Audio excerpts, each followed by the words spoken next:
This article documents the wide-ranging history of the city of Houston, the largest city in the state of Texas and the fourth largest in the United States. 1800s. Houston's turbulent beginning. On the heels of the Texas Revolution, two New York real estate promoters, John Kirby Allen and Augustus Chapman Allen, were seeking a location where they could begin building a great center of government and commerce. Quote, in August 1836, they purchased 6,642 acres of land from T.F.L. Parrott, John Austin's widow, for $9,428.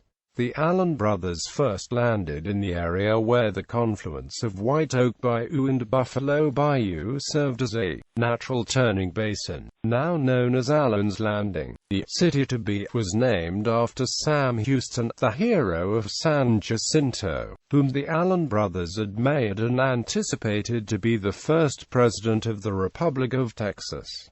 Gail Borden, Jr., a publisher and surveyor who would later found Borden, Inc., exercised foresight when he laid out wide streets for the town. The Laura, the first ship ever to visit Houston, arrived in January 1837.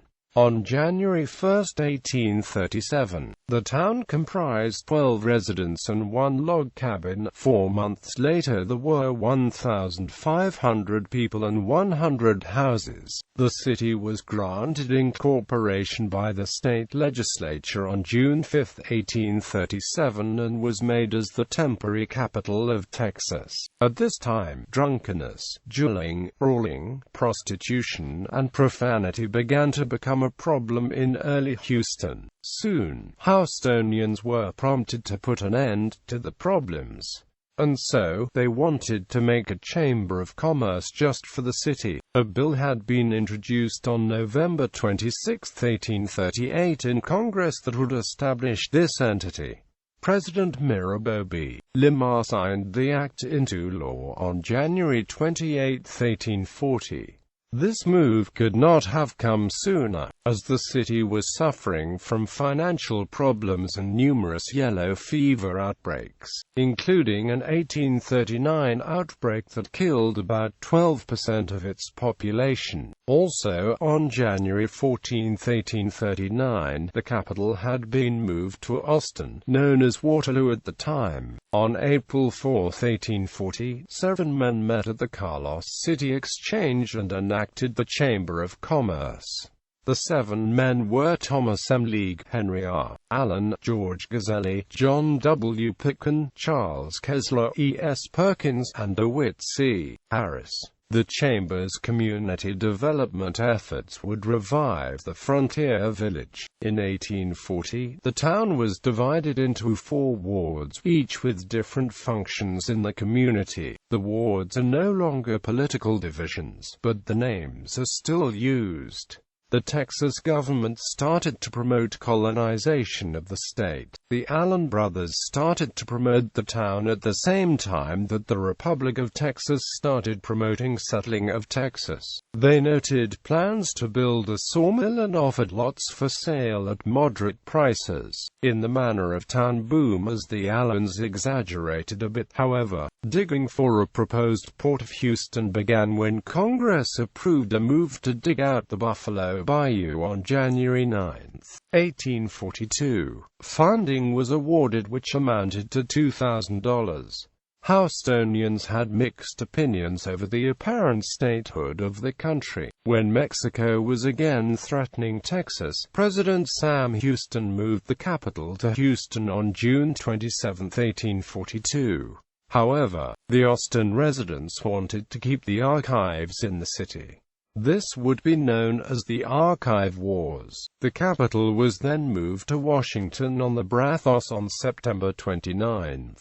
Austin became capital again in 1844. German immigrants started arriving in Texas and Houston after the revolutions of 1848 in the German states. Many were educated and arrived with capital to set up businesses or buy farms. The port in Houston was getting some shipping business, but the shallowness of the water hampered massive shipping. During the 1850s, the Houstonians decided to build a rail system to connect the port with rail links. 11 companies built 451 miles of track before 1860. Mexicans, who were one of the earliest immigrant groups to Houston, worked as railroad builders and stayed in the area. Houston first started shipping cotton, lumber, and other manufacturing products. Alexander McGowan established the iron industry, and Tom Whitmarsh built a cotton warehouse. A fire ravaged Houston on March 10, 1859, but the city rebuilt itself soon after. Thousands of enslaved African Americans lived near the city before the Civil War. Many of them near the city worked on sugar and cotton plantations, while most of those in the city limits had domestic and artisan jobs. In 1860, 49% of the city's population was enslaved. Frosttown, a nearby settlement south of the Buffalo Bayou, was swallowed by Houston. The Civil War in 1860, most Houstonians supported John C. Breckinridge, an independent Democratic candidate for president. However, he lost the election to Abraham Lincoln. As the Civil War began, there was tension between supporters of the Confederacy and the few Union sympathizers. The Chamber of Commerce kept the city together during the conflict. Galveston was blockaded on October 4, 1862, which in turn soured Houston's economy. On January 1, 1863, John B. Magruder's Confederate forces recaptured the city. However, the war was won by the Union forces in 1865. Texas was governed under a military command during Reconstruction, but federal forces could not control the anarchy and lawlessness that broke out after the war. Civilians settled old grudges and several counties were essentially without civilian government. In 1869, the Ship Channel Company was formed to deepen Buffalo Bayou and improve Houston as a shipping port. Despite the post-war social unrest, migrants flocked to Texas for new opportunities. Texas businessmen joined together to expand the railroad network, which contributed to Houston's primacy in the state and the development of Dallas, Fort Worth, San Antonio and El Paso. In May 1870, Houston was the site of the Texas State Fair.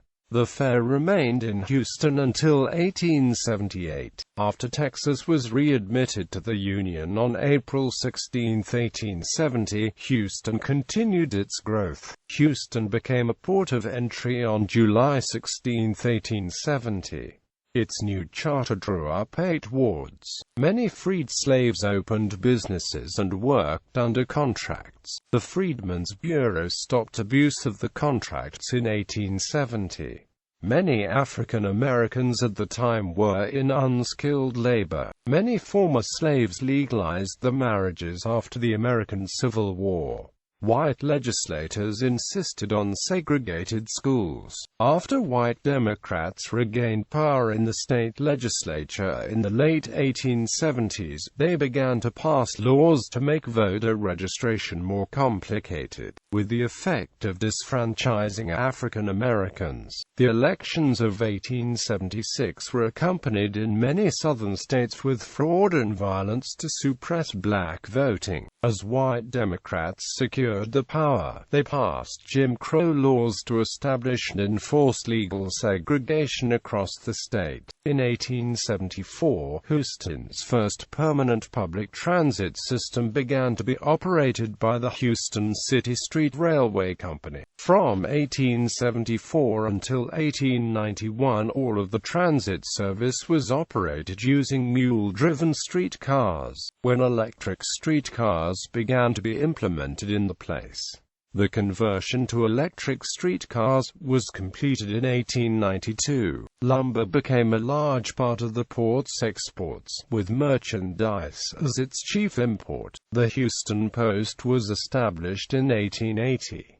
The Houston Chronicle followed on August 23 of that year. Former U.S. President Ulysses Grant came to Houston to celebrate the opening of the Union Station, which had rail links with New Orleans. Fifth Ward residents threatened to secede from Houston because they felt they already had been separated. An iron drawbridge built in 1883 pacified them, and they did not secede. In 1887, the Sisters of Charity of the Incarnate Word established a hospital that would become St. Joseph Hospital. In 1893, George H. Herman donated a site for the purpose of a charitable hospital, which later became Memorial Hermann Hospital in the Texas Medical Center. In 1898, Houstonians appealed before Congress for permission to turn the Buffalo Bayou into a deep-water port. Prompted in part by the Spanish-American War, construction of the Port of Houston was approved by Congress in 1899.